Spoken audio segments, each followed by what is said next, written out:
শুরুটা হয়েছিল ৪ঠা জুন থেকে। দেশ জুড়ে লোকসভা ভোটের রেজাল্ট আসার পর, ফলাফল আসার পর কখনো নরেন্দ্র মোদীকে ব্যক্তিগতভাবে, কখনো বিজেপিকে একের পর এক আক্রমণ করেছে কংগ্রেস। অনবরত বলে গিয়েছে এ যেন বিজেপির হার, এ যেন এনডিএর হার।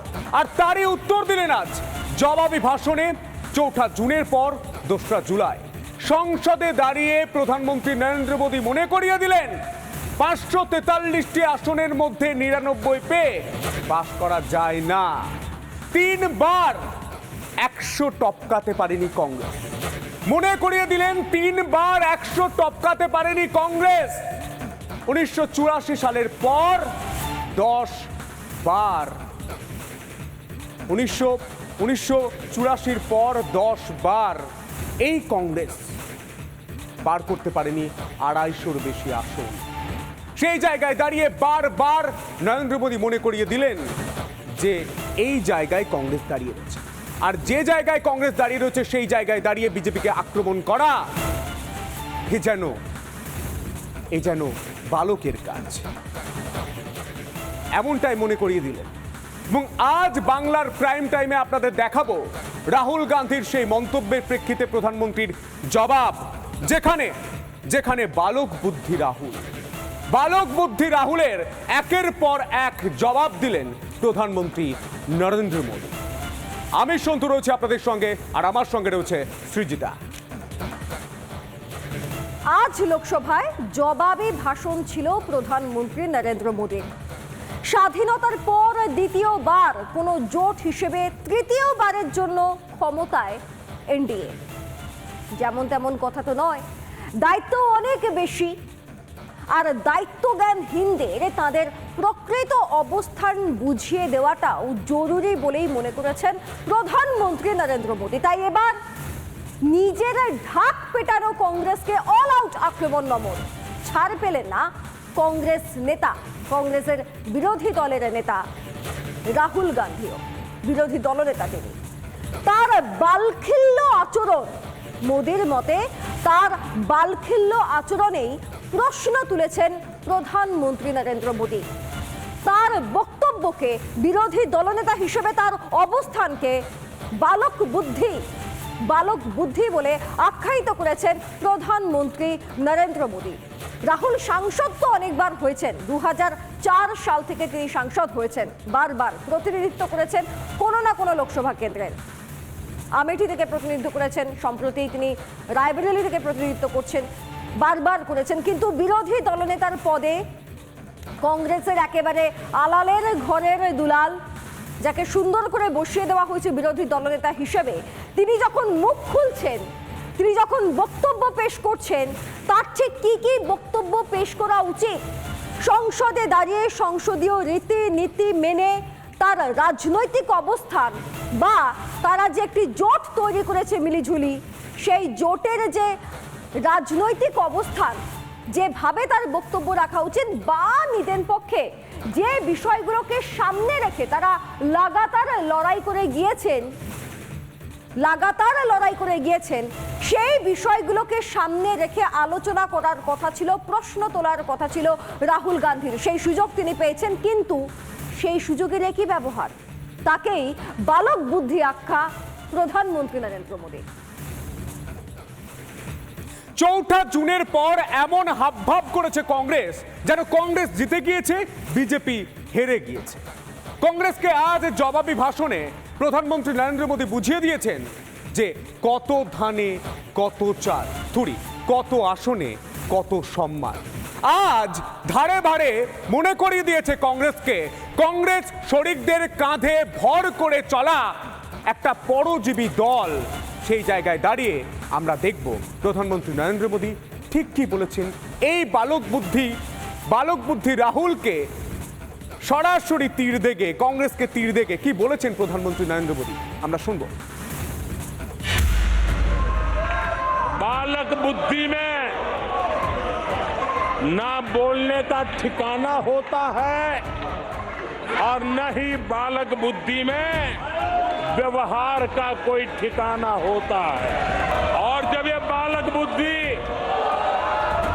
पूरी तरह सवार हो जाती है तो सदन में भी किसी के गले पड़ जाते हैं। ये बालक बुद्धि अपनी सीमाएं खो देती है तो सदन के अंदर बैठ करके आंखें मारते हैं, आंखें मारते। आज देश इनसे कह रहा है तुमसे नहीं हो पाएगा। कांग्रेस ने झूठ को राजनीति का हथियार बनाया। कांग्रेस के मुंह झूठ का खून लग गया है। 1984 ভোটের পর ছবিটা মনে আছে? 10 বার এ দেশে নির্বাচন হয়েছে। সেই 10 বার নির্বাচনে 250-এর বেশি আসন কংগ্রেস পায়নি। তাহলে এই 10 বার বিজেপি সরকার চালিয়েছে। বিজেপি কি শাসক দল ছিল? রাহুল গান্ধীর এই বালক বুদ্ধি তত্ত্ব অনুযায়ী তাহলে ধরে নেওয়া যেতে পারে যে বিজেপি সরকার চালিয়েছিল, কিন্তু না, চালায়। 15 বার সংখ্যালঘু সরকার চালিয়েছে। নরসিমহা রাও থেকে শুরু করে মনমোহন সিং 15 বার এই সরকার চালিয়েছে, এই সংখ্যালঘু সরকার চালিয়েছে। আজ বলতে গিয়ে রাহুল গান্ধী যে একাধিক কথা গতকাল বলেছিলেন, ধারাবাহিকভাবে বলে আসছেন, তিনি বোধহয় ভুলে গিয়েছেন যে সংখ্যালঘু 15 বার সরকার চালানোর পর এই কথা বলা মানে বালক বুদ্ধি। কি বলেছেন আজ প্রধানমন্ত্রী নরেন্দ্র মোদী জবাব দিতে গিয়ে? শুনবেন।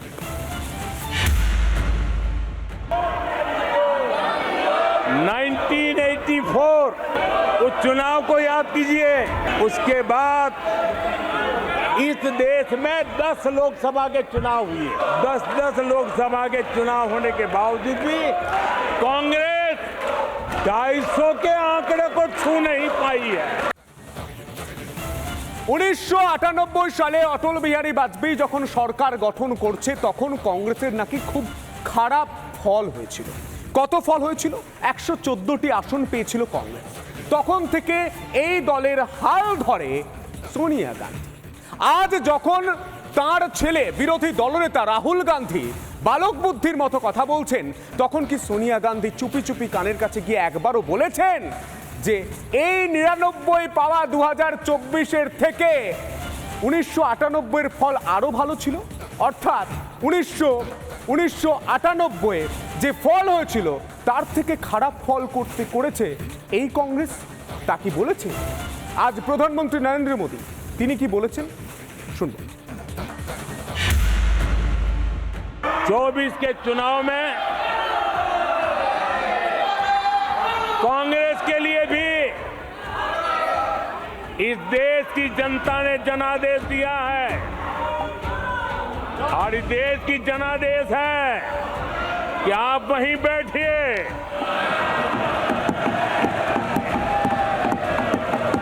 विपक्ष में ही बैठो और तर्क खत्म हो जाए तो चीखते रहो, चिल्लाते रहो। कांग्रेस के इतिहास का ये पहला मौका है जब लगातार 3 बार कांग्रेस 100 का आंकड़ा पार नहीं कर पाई है। कांग्रेस के इतिहास में ये तीसरी सबसे बड़ी हार है। अच्छा होता कांग्रेस अपनी हार स्वीकार करती, जनता जनार्दन के आदेश को सर आंखों पर चढ़ाती, आत्ममंथन करती, लेकिन ये तो कुछ शीर्षासन करने में लगे हुए हैं। और कांग्रेस और उसकी इकोसिस्टम दिन रात बिजली जला करके हिंदुस्तान के नागरिकों के मन में ये प्रस्थापित करने की कोशिश कर रहे हैं कि उन्होंने हमें हरा दिया है। খুব স্পষ্টভাবে প্রধানমন্ত্রী নরেন্দ্র মোদী তিনি বুঝিয়ে দিলেন যে ধাপে ধাপে কংগ্রেসের পতন ঠিক কিভাবে হয়েছে। আর এই যে কংগ্রেস সারাক্ষণ একটা প্ল্যাকার্ড নিয়ে ঘুরে বেড়ায় 99 ভাব দেখায় প্রচুর সংখ্যক আসন পেয়েছে কংগ্রেস, বাস্তবটা তো সেটা না। মানে খুব সহজভাবে তিনি বুঝিয়ে দিয়েছেন যে আরে না রে বাবা, 100-তে 99 নয় ভাই, 543-এ 99 পেয়েছো, তাও আবার জোট করে। আচ্ছা, কংগ্রেস সবসময় বিজেপির উপর সবসময় একটা অভিযোগ আনে যে সবসময় তারা নাকি, অর্থাৎ বিজেপি নাকি যাদের সঙ্গে একত্রিত হয়ে লড়াই করে, শরিকদের সঙ্গে হয়ে লড়াই করে শরিকদের ভোট গিলে নেয়। কিন্তু আজ প্রধানমন্ত্রী নরেন্দ্র মোদী একটা সুন্দর পরিসংখ্যান দিয়েছেন এবং সেই পরিসংখ্যান দিয়ে তিনি স্পষ্টত বুঝিয়ে দিয়েছেন যে না, আসলে এই কাজটা বিজেপি নয়, এই কাজটা কংগ্রেস নিজে করে, নিজের শরিকদের ভোট নিজেই গিলে খায়। আরে বিজেপি তো এককভাবে 240টা আসন পেয়েছে, 240, সেই জায়গায় কংগ্রেস পেয়েছে 99টা আসন। তাও কি ভাবে কংগ্রেস কোথায় কোথায় এককভাবে লড়াই করেছে, কংগ্রেস কোথায় কোথায় জোটে লড়াই করেছে, এবং তারপর কংগ্রেসে কি ফলাফল হয়েছে, মানে একক লড়াইতে কংগ্রেস কোথায় দাঁড়িয়ে রয়েছে, জোটে লড়ে কংগ্রেস কোথায় দাঁড়িয়ে রয়েছে, কারা কংগ্রেসকে প্রকৃত পক্ষে অক্সিজেন দিয়েছে সেটাও তো জানতে হবে, তাই নয় কি? প্রধানমন্ত্রী কি বলেছেন আগে সেটা খুব মন দিয়ে শুনুন। और कांग्रेस की 99 सीटों में से ज्यादातर सीटें उनके सहयोगियों ने उनको जिताया है, और इसलिए मैं कहता हूं ये परजीवी कांग्रेस है। चुनाव में कांग्रेस पूरी तरह परजीवी बन चुकी और अपने सहयोगी दलों के कंधे पर उन्होंने चढ़ करके ये सीटों का आंकड़ा बढ़ाया है।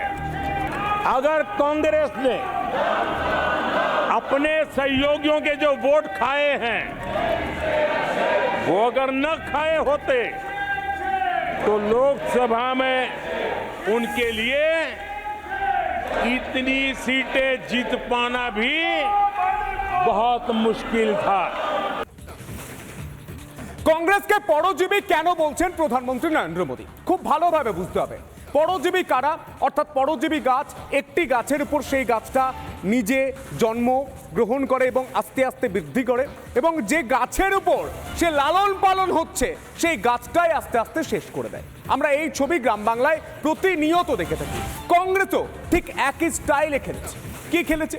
যেখানে এককভাবে লড়াই করেছে কংগ্রেস, সেখানে আসন সংখ্যা মাত্র 2, আর যেখানে শরিক দলকে সঙ্গে নিয়ে তাদের কাঁধে ভর করে লড়াই করেছে সেখানে আসন সংখ্যা অনেকটাই বেশি। তাই পরজীবী কংগ্রেস। চলুন পরিসংখ্যান অনুযায়ী আমরা একটু বোঝার চেষ্টা করি। পরিসংখ্যান বলছে পরজীবী কংগ্রেস গুজরাট, মধ্যপ্রদেশ, ছত্তিশগড় একাই লড়াই করেছে। কটা সিট এনেছে, কটা আসন জয়লাভ করেছে চলুন দেখি। 3 রাজ্যে কংগ্রেসের ঝুলিতে মাত্র 2টি আসন, মাত্র 2টি আসন। তাই পরজীবী কংগ্রেস। পরের ইনফরমেশন, শরিকদের কাঁধে চেপে বেশি ভোট পেয়েছে কংগ্রেস। এটা শুধু কথার কথা নয়, পরিসংখ্যান বলছে। প্রধানমন্ত্রী সংসদে দাঁড়িয়ে যে পরিসংখ্যান দিয়েছে সেই পরিসংখ্যান আমরা ভেরিফাই করে দেখেছি, একদমই ঠিক। পরের পরিসংখ্যান আমরা দেখি। বিহারে আরজেডির ভরসায় লড়ে 3 আসন নিজের ঝুলিতে কংগ্রেসের। তার মানে বুঝতে পারছেন 3 রাজ্য থেকে বেশি রাজ্যে নিজে লড়াই করে 2টির বেশি আসন কংগ্রেস পায়নি, কিন্তু বিহারে আরজেডির উপর নির্ভর করে আসন সংখ্যা বেড়েছে। তামিলনাড়ুতে ডিএমকের দয়ায় 9টি আসন পেয়েছে। ডিএমকের উপর ভর করে, শরিক দলের উপর ভর করে 9টি আসন পেয়েছে কংগ্রেস। ঠান্ডা মাথায় বুঝুন, উত্তরপ্রদেশে সমাজবাদী পার্টির দক্ষিণে 6টি আসন পেয়েছে। সমাজবাদী পার্টিকে নির্ভর করে উত্তরপ্রদেশে লড়াই করেছে কংগ্রেস, 6টি আসন পেয়েছে। 6টি আসন পরজীবী এই কারণে বলা হচ্ছে। পরজীবী আরো কেন বলা হচ্ছে? মহারাষ্ট্রের শরদ পাওয়ার ও উদ্ধব ঠাকরের কাঁধে চেপে 13টি আসন কংগ্রেস পেয়েছে। নিজের দমে কোথাও এত সংখ্যা পেয়েছে দেখতে পেয়েছেন? পায়নি। শরিক দলের উপর নির্ভর করে একের পর এক আসন জুটিয়েছে কংগ্রেস। তাই কংগ্রেস পরজীবী, তাই প্রধানমন্ত্রী বলছেন পরজীবী। পরিসংখ্যান দিয়ে প্রধানমন্ত্রী যে পরিসংখ্যান দিয়েছিলেন সেই পরিসংখ্যানের প্রেক্ষিতে আমরা ভেরিফাই করে দেখেছি এই তথ্য উঠে আসছে। তাহলে কংগ্রেস পরজীবী না নিজজীবী সেটা নিজেরাই ঠিক করবে, এই তথ্য আমাদের কাছে সামনে উঠে আসছে। সৃজিতা, এটা গেল একটা দিক, অর্থাৎ কংগ্রেসের যে এত চেঁচামেচি, এত আওয়াজ তোলা, তার আসল অবস্থানটা কি সার্বিকভাবে তার একটা উদাহরণ তুলে ধরেছেন প্রধানমন্ত্রী নরেন্দ্র মোদী। এবার আরো গুরুত্বপূর্ণ দিক, গতকালকে আমরা আপনাদেরকে দেখিয়েছিলাম যে প্রথমবার বিরোধী দলনেতা হিসেবে রাহুল গান্ধী ঠিক কি কি মন্তব্য করেছেন, এবং হিন্দুদের নিয়ে তার মন্তব্য গোটা দেশ জুড়ে আলোড়ন তুলে দিয়েছে।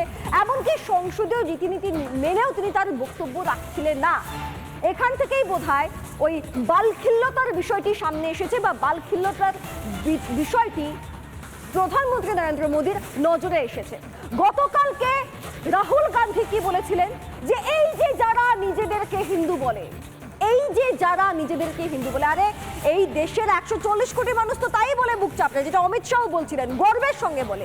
তাদের দিকে তিনি কি কি শব্দ ব্যবহার করলেন, হিংস্র আচরণ, নফরত, এই ধরনের শব্দের ব্যবহার করলেন। আগে আরো একবার শুনুন কালকে রাহুল গান্ধী কি বলেছে, শুনুন। शिव जी कहते हैं डरो मत, डराओ मत, अभय मुद्रा दिखाते हैं, अहिंसा की बात करते हैं, त्रिशूल को जमीन में गाड़ देते हैं, और जो लोग अपने आप को हिंदू कहते हैं वो 24 घंटा हिंसा हिंसा हिंसा, नफरत नफरत नफरत, असत्य सत्य असत्य।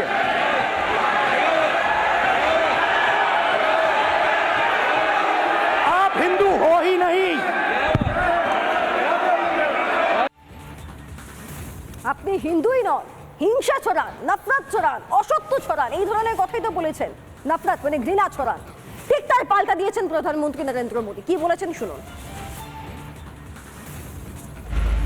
आज हिंदुओं पर झूठा आरोप लगाने की साजिश हो रही है, गंभीर षड्यंत्र हो रहा है।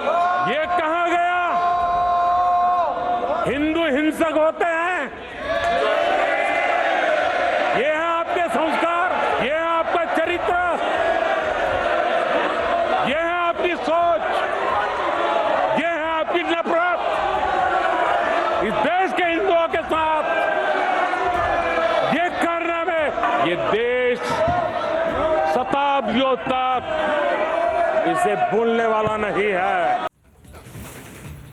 এই আচরণকেই হয়তো বালক বুদ্ধি বলেছেন প্রধানমন্ত্রী নরেন্দ্র মোদী। আচ্ছা, এখানেই শেষ নয়, অগ্নিবীর একটা খুব বড় সিদ্ধান্ত ছিল দেশের, সেখানে রাহুল গান্ধী কি বলে বসলেন, তাদেরকে ব্যবহার করা হচ্ছে, ছুড়ে ফেলে দেওয়া হচ্ছে, শুনুন। मैं उसे शहीद कह रहा हूं, मगर हिंदुस्तान की सरकार उसे शहीद नहीं कहती। नरेंद्र मोदी उसे शहीद नहीं कहते हैं, नरेंद्र मोदी उसे अग्निवीर कहते हैं। उस घर को पेंशन नहीं मिलेगी, उस घर को कॉम्पनसेशन नहीं मिलेगी, शहीद का दर्जा नहीं मिलेगा, अग्निवीर को जवान नहीं कहा जा सकता। अग्निवीर यूज एंड थ्रो मजदूर है। মজদুর অর্থাৎ শ্রমিক, অগ্নিবীর, ইউজ অ্যান্ড থ্রো, ব্যবহার করে ছুঁড়ে ফেলে দাও, এভাবেই নাকি ব্যবহার করা হচ্ছে তাদেরকে। আশ্চর্য। প্রধানমন্ত্রী এই বক্তব্যেরও আজকে পাল্টা দিয়েছেন, শোনাবো আপনাদের।